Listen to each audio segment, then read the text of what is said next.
Okay, I've repositioned the slab so I can route some more of it off. So let's see how this goes. I've locked I locked the slides because I'm taking off quite a big of a bite here, and I don't want the router to get out of control and bound up. So here we go.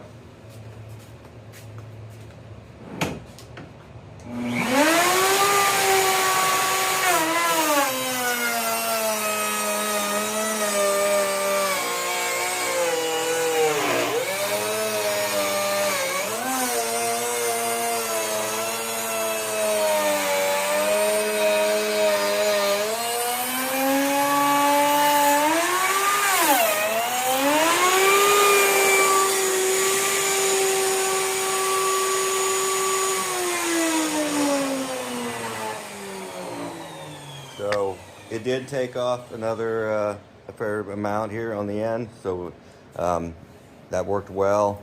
You can tell though how much strain it does put on the router when you're trying to take off a bite like that.